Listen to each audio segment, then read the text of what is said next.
Here we go.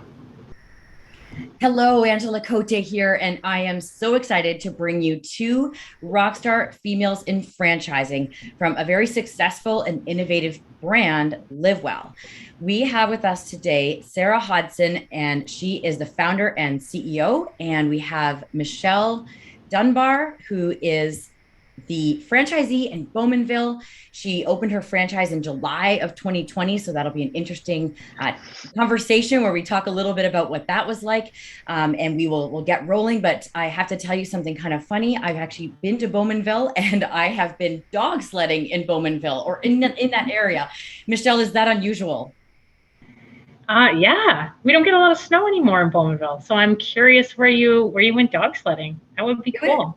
It was back in the late 90s, so I can't remember exactly, but it was in that general area. So when I heard that you're from Bowmanville, I flashed back to my dog sledding days. But, but today we're going to talk about franchising, and we're going to talk about purpose-driven franchising. I'm so excited to have you guys here because I know that you've got such a great story. I'll give a little bit of my background really quick. I grew up with the brand M&M Meat Shops. My dad is the founder, and we grew to almost 500 locations over the years.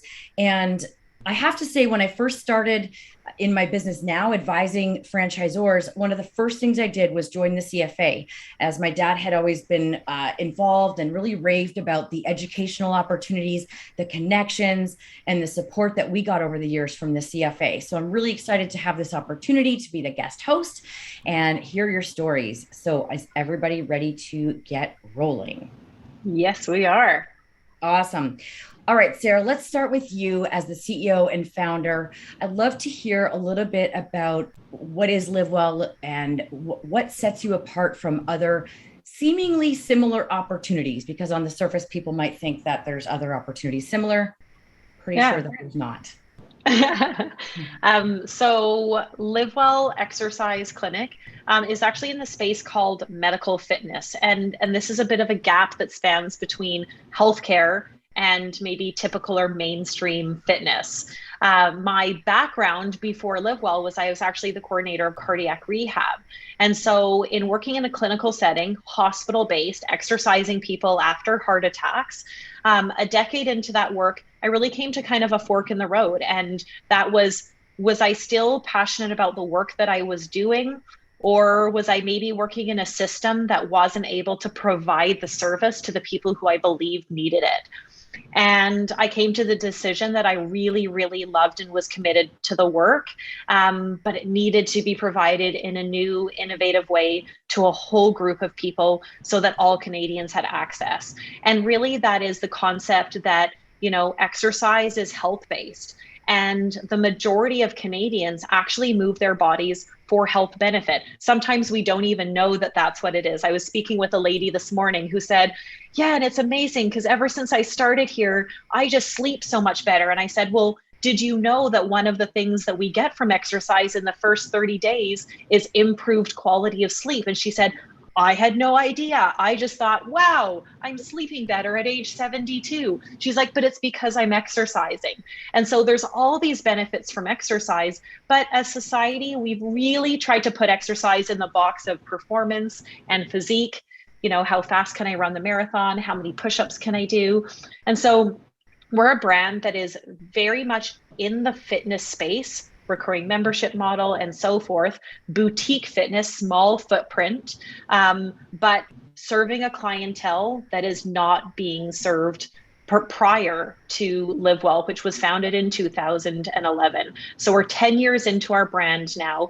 We've helped thousands of Canadians to build healthy habits, one habit at a time, and to empower them through our exercise clinics, which have a really positive, joyful culture. They're very community-based, and our program helps them improve their physical, their mental, and their social health. And so it really is an opportunity in fitness and in healthcare, a merging of those, but allows you to have that recurring revenue model of membership. So it's a really exciting space to be part of. Oh man, I'm just so excited. This is awesome. I've heard this before, but I don't know if I've been able to hear it all like just in one like that. And can you give just to clarify, and maybe you said it and that was just a lot of awesome information. What are some examples of the types of people that come to Livewell? Because I'm guessing it's people that are maybe insecure or so they have a medical condition like after a heart attack. Can you give a little bit more examples of that? Yeah, I think that it's broader than we think. Only 20% of Canadians are active, and 80% of Canadians are inactive or sedentary. Inactive being achieving less than 150 minutes of activity a week. And our clinics really help to champion those people who are sedentary or inactive to build up their activity. And so we typically see people who are, 55 plus, but our members are anywhere from 18 to 98 years old. And the common thread is they're here to improve their health. So 50% of our members come to us for prevention, meaning that they are sedentary, inactive, maybe they're carrying some excess weight, maybe they've been dealing with, mild stress, anxiety, feeling a little bit depressed, as all of us have been coping with over this pandemic. Maybe there's somebody who went to their doctor and their doctor said, your blood pressure is kind of starting to creep up there. Might want to start to do something about that. Now is your chance. And it's also maybe the person who goes, hey, there's this family history, maybe my mom had diabetes, my dad had heart disease, there's a history of cancer, you name it. I don't want to have to go through what my parents have gone through, and I'm going to take control now, and start exercising and see the benefit of that at an early stage. So it really is healthcare through exercise. So again, 50% of our members come to us for prevention, and the other 50% of our members come to us with a known health concern. It might be high blood pressure. It might be someone after cancer treatment. It might be somebody who, is living with obesity, carrying extra weight, arthritis, again, mental health. All of these areas of our health that we also treat with medication have a very, very powerful treatment through exercise. That's amazing. Yeah. So it's so inclusive. And I feel like for anybody, like for most people, just stepping foot into some kind of an exercise facility of whatever sort is very intimidating, and you're just taking all of that away. And I know I've seen your branding, your website, it feels so empowering and so encouraging. I think it's amazing. So very awesome. All right, Michelle. So I'm curious, what is your story? What drew you to the opportunity to become a Livewell franchisee, and like, how did that all start? Well, it's kind of a little bit of a long story. That's okay. We're here to listen. Okay. I did 15 years of corporate work. I traveled all over Ontario, and I had a young daughter, and I was not home a lot. So I really decided that I enjoy working, but I wanted it to be impactful. I really wanted to give back to my community, and I really wanted to make a difference in people's lives. So I made the decision to leave corporate, and I decided to really investigate where I was going to go and what I was going to do. And I spent some time working with a business coach and consultant with Franet. And what they did was they spent a lot of time with me and guided me through a process that really dug deep into who I was, like my personal goals, my financial goals, and they aligned me with Livewell. Okay. So yeah, and I'm going to ask you a little bit more on that, but so you knew this is what I love about franchising, right? That people realize they want to get into something that they can tap into their purpose. And that's what this podcast episode is all about. So you had this feeling that you wanted to do something. Did you explore other franchise opportunities as well? And then if yes, how did you land on Livewell? So I did. There was one that I was also interested in, but for me, once I got to really see, like, I spent 4 months like looking at financials, talking to franchise partners, making calls. I probably talked to Sara 4 or 5 times. Like, I met her in person at Yorkdale one day and had a coffee. Like, it was very, we connected, and like just her passion and her like enthusiasm and just her story, like it got me. Like I knew that she really cared about the business and about the model and about the concept. And I chose Livewell because it was new, but they had a lot of proven systems. And so there was an opportunity for me to get in while there was still lots of time to grow, because I'd like to eventually have more units. And they had this powerful leadership team, and their president and CEO was just somebody who was, the first time I met Sara, she gave me a hug. Like, I don't know how else to explain it, but like that's how it is. Sara, that makes you happy, doesn't it? For anybody that's listening on podcasting, can't see the video, which is probably a lot of people. I can just see the smile on Sara's face. Yeah, totally. I probably hugged you, Angela, the first time I met you too. Probably, yeah. And then every time after, right? I think definitely every time after. We sang "Oh Canada" together at the yes. one of the franchise events. But that's awesome, Michelle. There's a few takeaways here for anybody that's listening that's thinking of becoming a franchisee, because we hear this all the time when franchise prospects, people that are becoming or thinking of becoming a franchisee, they ask, how do I know, how can I know what franchise to invest in? And the obvious things they're going to look at are the financials, maybe the brand and some of those more surface things. But what I'm hearing is, for you, Michelle, it was definitely a connection to Sara, and belief in the leadership team was a big piece of it for you. Absolutely. And the other thing is something that I could be proud of. Like, even during the beginning when it's tough and the financial times are maybe not as prosperous as you'd like, it's still like the joy and benefit of the product that we're delivering. Like, even on a bad day, coming here makes it all worthwhile. And so, like, that part of it for me is really important. That's so awesome. It's so amazing when you find something that it sounds like what you're saying almost is, it doesn't feel like work. Like, it's you're living out your purpose. Yeah, exactly. Awesome. And the members, the members, when I went and flew out to British Columbia to meet Sara and to look at Livewell clinics in British Columbia, we had an opportunity to actually meet the members that were in one of the clinics in BC. And that was actually what sold me. Listening to them talk about their improved confidence and how their life has changed and just their personal growth, I definitely wanted to capture that and to be part of that with other people. That's amazing. Just for context, how many franchise units, and maybe this is for Sara, I guess, how many franchise units were there when Michelle became a franchisee? Michelle opened up our 15th location. Yeah. Okay. In Canada here. And how many approximately do you have now? Are there a few more now? Yeah. So we just opened another one in Calgary, and then we have 5 under construction right now.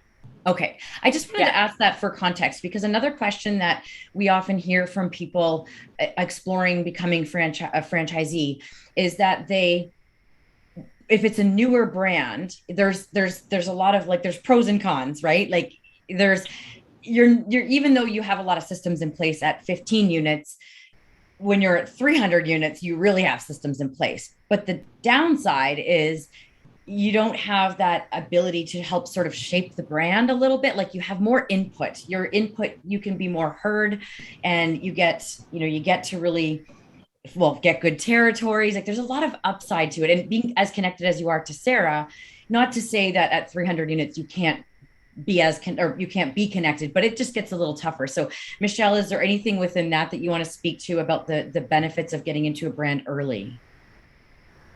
Well, that was a big thing for me, was I wanted to be part of an emerging brand because growth is important to me. But I mean, healthcare and fitness combined together is something that, I know where I live in Ontario, it is needed. And I wanted to be able to spend time with Sara and Tasha because they were this was their idea from the grassroots. So they had so much to share. And one of the best things was my franchise training. I got to spend a week with Sara and Tasha, and like, I got to ask them questions that probably, a lot of people don't get to ask of their CEO and president. And so, I talked to Sara about how she started and some of the grassroots kind of local marketing and just some of the struggles she had. So I found that it was easy for me to see how she grew. Not easy to see, but I could definitely understand how she grew the business and how challenging it was to start something from the ground up. Awesome. That's what I imagined you saying. And I think that there's people out there that are looking for a lot more structure and proven concept. And then there's people that are a little bit more of a risk taker where they're willing to get in early. And I think that's always an important thing to assess when you're thinking of becoming a franchisee. And, I definitely think there's a lot of upside to getting in early, as long as you've got a founder that you believe in and a strong leadership team. And there's some systems in place. So that's awesome. And just for quick things, Michelle, did you ever consider starting a business from scratch, or did you know you wanted to get into a franchise company? No. So I have a notebook full of ideas and concepts and like creative ideas. But leaving the corporate world and that salary behind it, that, I just felt that it was too much of a risk. And to be honest, I'm married, so it was also a comfort piece for my husband, from his risk level of getting into something that I wasn't creating solely on my own. So by purchasing, the franchise, it allowed me to have this team around me. I wasn't lonely. I had peers that I could talk to. I had a head office that's, innovative and creative and helping me. I'm not doing everything alone.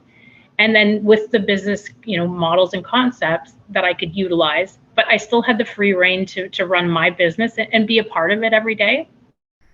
Yeah, that makes so much sense. And I like that you pointed out your husband, if in a partnership, in a marriage or partnership, you have to both be okay with taking risk, and starting a business is a big risk. So I love that you found this hybrid approach. And the biggest piece to that, when in my marriage, my husband is very anti-risk adverse, we'll say, but the time that we spent with FranNet through that consulting piece, we had a meeting together as a couple that was 4 hours long. And basically the business coach and consultant said, you need to be, to my husband, he said, you need to be honest. If Michelle's not being truthful about her skills or her weaknesses, or, if there are concepts that you don't want to support as her husband, you need to be honest today, because this could impact your life. And when my husband left that meeting, he gave me a hug and he said, whatever you pick, I'm fine with. This is the right decision. So that for us was life-changing from his support perspective. That's amazing. And I think it's a really great point, though, again, for people thinking of becoming a franchisee of any brand, that, that actually, and when I've done some studying and research, I would say it's in the top 10 most important things to assess is whether your family members are going to support you. Because if they aren't, when the times get tough, because it isn't always easy. It's great that you have the support from a franchisor, but it is hard work, and you need to know that you've got people supporting you. So that's a really cool story. I love that, your husband being that supportive. So let's move in on to Sara, just from your perspective, attracting people to partner with you as franchisees. Do you believe that it's easier because of the mission of Livewell, and why? Yeah, I absolutely think so. I think that also our mission helps to attract the right people and detract the people who don't mesh with our brand and our core values, because we are so purpose-driven. It's clear from the get-go, and people who just aren't in the right business mindset for that, will quickly kind of not really engage with us. However, I think that we're in a day and an age where people are very much looking for purpose-led businesses. And to me, when I use that word business, I think that there's some get in the game default concepts that we can attach to the word, which means, proven systems, profitable, all of those words. But so yes, we have purpose and we have profit. but it is more important for us to deliver our purpose and our mission. And yes, we are a business, so we want to be profitable, and all of our franchisees are investing in each of their locations to be profitable, to bring a salary home to their families, and for them to live well and have a great life, right?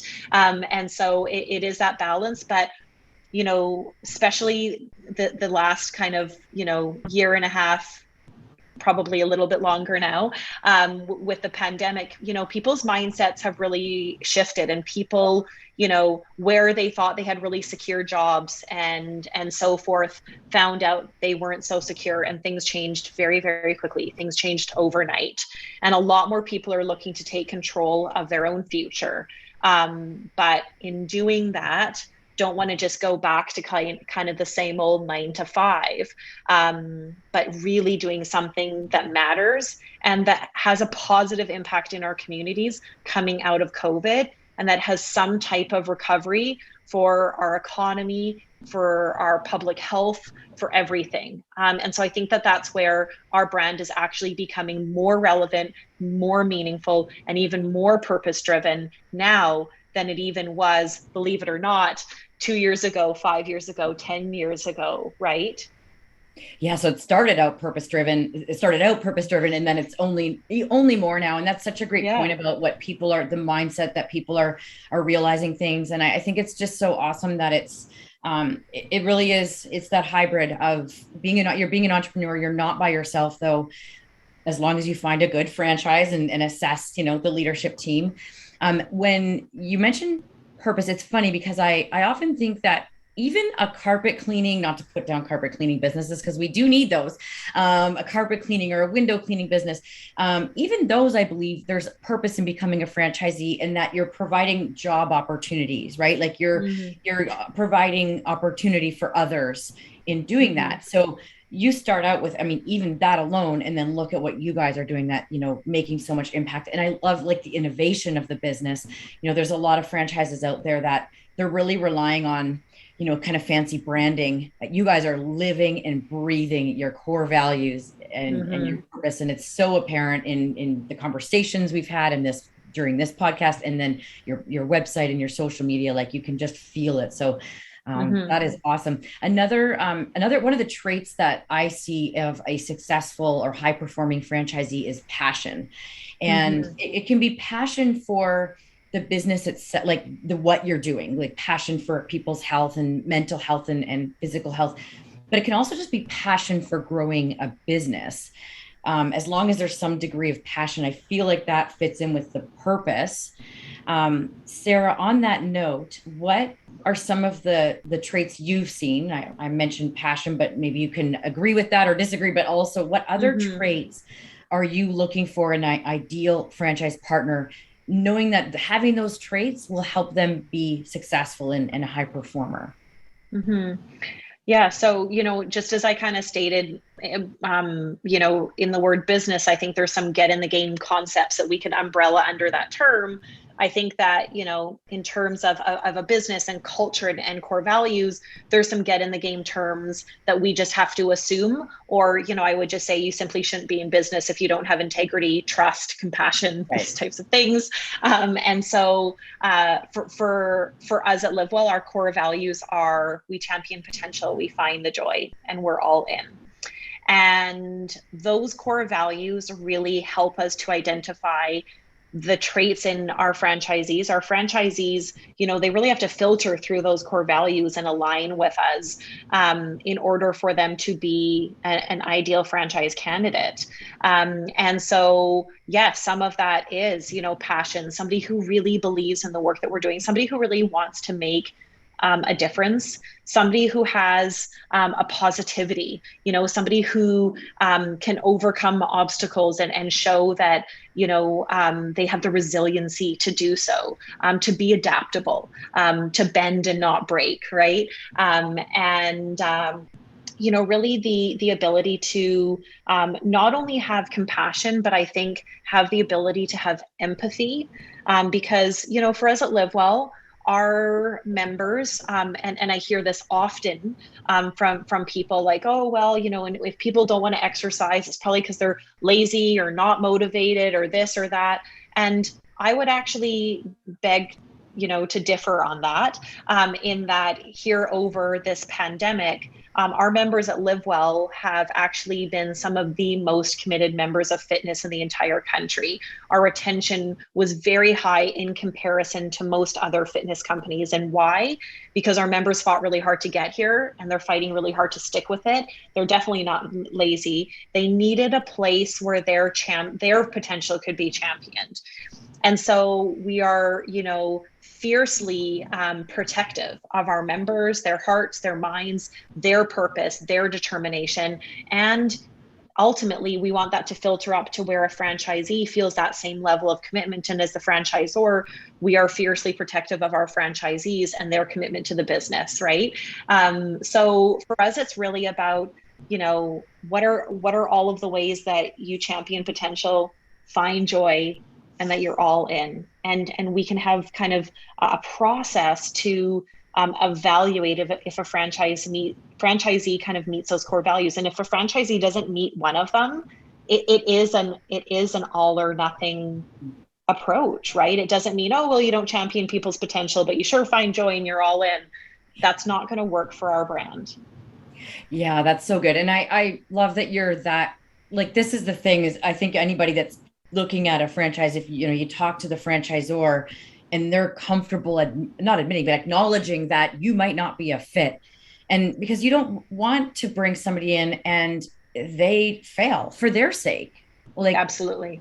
It's not just because you don't want failure on your record, but I'm sure that I can tell by your values, Sara, you would not be able to sleep at night if you knew that person wasn't going to be successful, if you knew it and still let them in because, say, they didn't have the one core value or something. So it sounds like you're really clear on that. It's you're in or you're out. Yeah. Awesome. And so, Michelle, I'm going to ask you a similar question, but from your franchise partner perspective, what do you think is one or two or however many of the traits that you possess that you want to speak to that you think are valuable to your ability to achieve your growth goals? So I'm definitely, you know, still fiercely focused on my growth goals. I mean, this has been a very tough year to start a business. Mm-hmm. So one of the things I think that I've been successful in is that I'm comfortable taking calculated risks and you know, just, you know, deciding when, you know, to try something new. I'm always willing to put in the work. So there's been a lot of times, especially over the past year, where there hasn't been the staff to do some of the things that we need. So, you know, I'm here doing the work, and I love it. And just being here to be able to be open. I think that's one of the biggest challenges that we had was in Ontario during the lockdown. We were actually able to be open because we employ registered kinesiologists. But what that did is it basically kind of changed our offering. And so there was a lot of pressure put on me from a scheduling perspective, from a communication perspective to the members, and to offload, you know, all of the cleaning and those sorts of things from my staff because we were so limited. And what it really taught me was like, it's worth it, right? All the hard work is totally worth it, because we were the only outing that some of our members had. You know, some of the only conversations they had, we were the absolute joy that they were looking forward to during the pandemic and the lockdown period. And so I think that's what it was worth it, though it was hard work and there was some sacrifice. It was definitely worth it. Yeah. Oh my gosh. I don't know if you know this, Michelle, but I actually was a franchisee myself of the family business, M&M Meat Shops, 3 units over about 18 years. And just hearing you talk, I was just flashing back to times when the labor market was really tight and no one else is going to show up when there's no, like, you're the one. So, I remember we had 3 stores and there were just 2 of us, my husband and I, and, staffing was thin at one point, just again, labor market like it is right now. And you got to just step up and do it and figure out how to be 5 people at one time. but like you say, it was worth it because it doesn't last forever, those tough times. And, so it sounds like grit and resilience are some things that you've had to tap into to get through, to even open during that time. So I'm going to go to that, actually talk just briefly about, I just think you must be a rock star if you open your business during the pandemic, like with the uncertainty, knowing now that the world had more uncertainty than we ever knew existed. I guess you just sort of spoke to some of the hurdles. Is there anything that you can speak to directly in addition to that about what you had to overcome opening during a pandemic, like July 2020?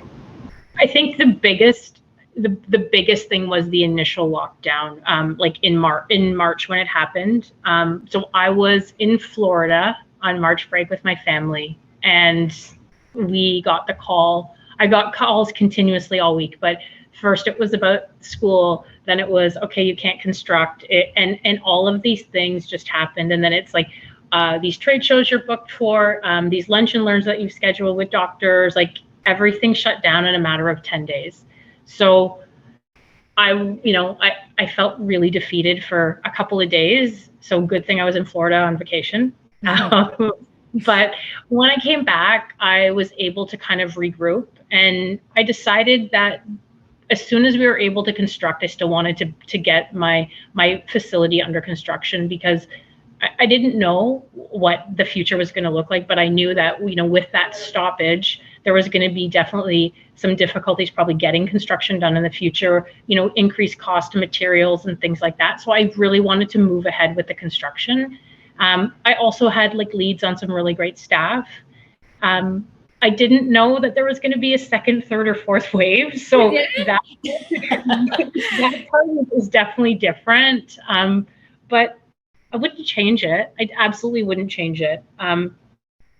There was a lot of changes though constantly. So, with our local government, with the Ontario government, and then our public health unit. So I really had to be a quick thinker. We had to be adaptable, and we had to be willing to make changes on the fly with, 24 hours notice to our membership. So that's kind of where I came in to shine. That's kind of what I'm good at, is is firefighting from an operations perspective. So I kind of loved that piece of it. But I was sensing that, by the way. I just sorry to jump in, but I was like, I kind of getting the feeling that you actually thrive. And that's a good thing for people to assess. Like, if you're going to become a franchise partner or business owner, there are going to be times that you're going to have to adapt. Now, this was a massive one, but and now you probably know that you can do anything. Well, and that's kind of that all in core value, right? Like, that's what we talk about. Michelle Dunbar is all in, right? Here is the proof. Yeah. So you live through it, you're here on the other side of it. And actually, I just asked Sara, in thinking about the pandemic, I'm sure there were lots of challenges, and that's an understatement. It's probably been pretty crazy. And I'm curious though, what could you say to give confidence to people that would be exploring becoming a Livewell franchisee? That how did it strengthen you, or what are some examples of, surprising joys, I will say, that it brought to you that now and have made you better? Mm-hmm. I actually think it's incredible what's happened over, the last 20 months for our brand, where we were preaching a message that was really hard to get mainstream traction. It was really hard to get, media around it. We had amazing member stories and people who were, getting off their 3 times a day insulin and getting off their depression medication, and these amazing stories. But we were also sharing a new brand concept, and that takes educational marketing, which is a whole other level before just brand marketing. Mm-hmm. And so all of a sudden, we really looked at ourselves as kind of a healthcare company. But when COVID happened, we got shut down with fitness. And, in Ontario, as Michelle was sharing, she was able to open up under registered kinesiology. But ultimately we, we're shut down with fitness. And all of a sudden it was like, how are we going to serve our members? How are we going to continue to champion their potential, find joy, and be all in? We have to continue to live our core values. And I think that, it was a really neat moment, where the train's going in franchising. It's full steam ahead. The train stopped, right? And we could kind of get off and we could reassemble the carts and we could go, is it on the rails? Maybe we should renovate the rails. Maybe we need a new rail there. And all of a sudden we were able to build a new train system, a new train station, put new carts on, organize them in the way, make sure the right conductor's in the right seat, all of these types of things. And in all of that, we also got a platform and a stage to share the message that we have been screaming for 10 years now. But all of a sudden it became one of the most important messages of COVID. And that was that we have to keep moving our bodies because our mental health is affected. Every Canadian's mental health was affected over COVID, and our social health. We were in social isolation. We lost those connections. In the beginning, everyone was doing happy hours over FaceTime. 3 months later, we don't remember the last time we talked to our friends because then we just kind of all went to hermit life and shut down, right? And so it really allowed us to refresh, to revive. It showed the brand commitment from our members to stick with us. Again, we had some of the highest retention in fitness concepts in Canada. It showed the resiliency of our franchisees who are so committed, owning a fitness franchise, going through this, Michelle, opening during a pandemic. It really strengthened our brand. It brought us together in a new way. It brought us together to say, if we don't all work on this every single day together, we won't know how to get through this. So where we went from monthly franchisee meetings, we were doing daily, every morning, first thing in the morning, we were on together. How are we going to navigate today and the next day and the next day and the next day? And that went for months. And so it gave us the opportunity then to go, what is the best form of communication? What is the best form of frequency of meetings? What is the best way to do this? How do we simplify the business in a way that now we can walk out of COVID and go, we have better systems, we have a stronger brand, and we know we've had a meaningful message, but now our message is actually being heard. And that was the most powerful thing that happened for us during this pandemic.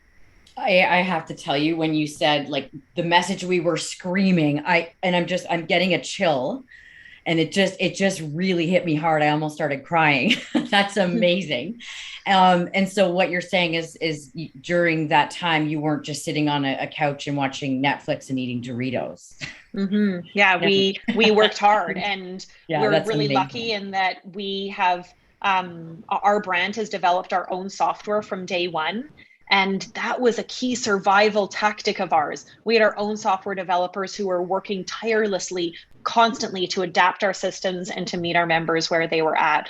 And so all of those things, we worked really, really hard in those early days. The train stopped, but we were working hard, very hard to rebuild everything. That's amazing. Okay. We've got a few minutes left. I want to ask a really important question, maybe two, if we can fit them both in. But definitely want to ask, I guess this has sort of been covered, but I just want to make sure, because I think it's important. I'll start with Michelle. What opportunities emerge from a business in the health and wellness industry? I feel like it's kind of been said, but let's just really clarify what opportunities emerge from opening a business in health and wellness. I think from my experience and in my clinic, it's the community. I'm seeing people longing to interact with each other. The smiles on their faces and just, cheerleaders for each other, supporting each other in their health and fitness goals. And and just the mental health aspect of it as well. There's been a lot of isolation, and a lot of endorphins haven't been released, right? So there's this desire to that you can see it in the group exercise, where there's smiles, there's happiness, there's dancing, and that's what I feel is probably the biggest opportunity, is just the improvements to mental health and that community. Okay, so I'm also going to ask Michelle, why do you think it's important to see representation of female business owners in the franchise community? Women support women, and with more women franchising, there's a lot more opportunity to network and support and encourage. Women have a different approach to leadership and collaboration and growth goals, and I think it might be just maybe not extremely different, but it's different. And what you see it even in networking groups that I'm in, there's just such a small amount of women, and it would be nice to just have larger groups and to make it more of an even playing field. Awesome. Sara, women, why is it important? Well, we lost you for a split second there. Yeah. So I just knew you'd be back. And that's the fun about Zoom, right? But we're all used to that. So just first of all, on the women in franchising, why do you think it's important to see representation of female business owners in the franchising community? I think that as franchising has changed and evolved through the years, I think that the female brain is actually something that is really, really a positive addition to franchising and to systems and to organization and to all of those things that we just know that the female brain has a strong sense to kind of network and communicate and output. I look at all of these amazing women in franchising, franchisees and franchisors who homeschooled kids and ran businesses and excelled through COVID. I think that, again, we're coming out of this stronger than ever before.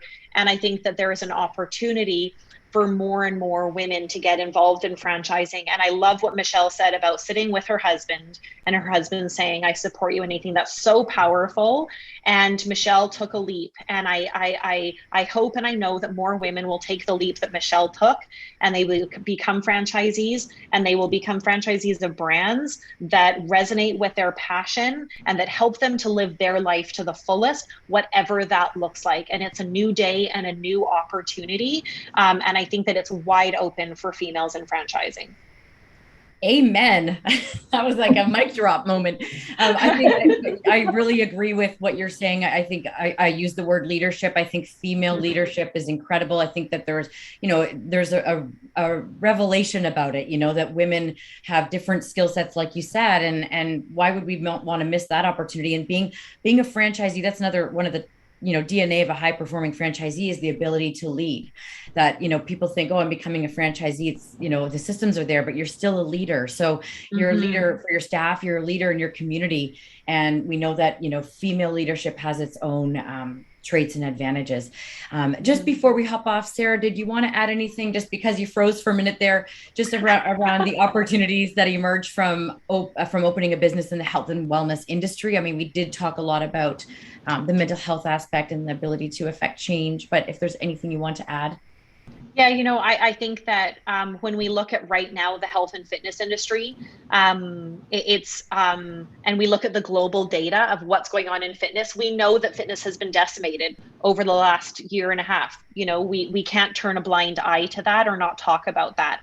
However, in a forest fire, the new growth is the best growth. Those birch trees that rise out of the fertile soil after a forest fire are the strength of what happens after. And when we look at the global data of fitness returning, Australia, New Zealand, the UK, even in the US, even looking at some parts of Canada that are having lower COVID cases, fitness memberships are massively on the rise. We are seeing a huge uprising. People have never thought about their health more than they have during this last almost 2 years. And this is going to become a huge need. It's a massive business opportunity. We have more opportunities in commercial real estate than ever before, in lease negotiations, and in impacting the health and wellness of Canadians. And it is our job to be in communities as fast as possible to be there and help our communities recover from COVID. And so I think that this is actually the best moment there ever has been in time to be in this industry, get in after the forest fire and help us build a beautiful, amazing forest that feeds the health and wellness of Canadians. Oh, another mic drop. We're all smiling. That's amazing, Sara. Well, I think there have been a gazillion key takeaways today of things to think about when you're deciding to become a franchisee, how to decide on what brand to align with regarding, the leadership team and the people at the helm that are running things and how they partner with you, really tapping into purpose and passion. So I hope that, I'm sure that our listeners got lots of good takeaways. And I just want to say a big thank you to both of you for being here and sharing your energy, sharing your passion and your insights. I know that you're making an impact, and to thank you for the amazing work that you're both and your whole team, everybody is doing. Thanks, Angela. Thanks for having us on today. Thanks, CFA. Thank you, everyone.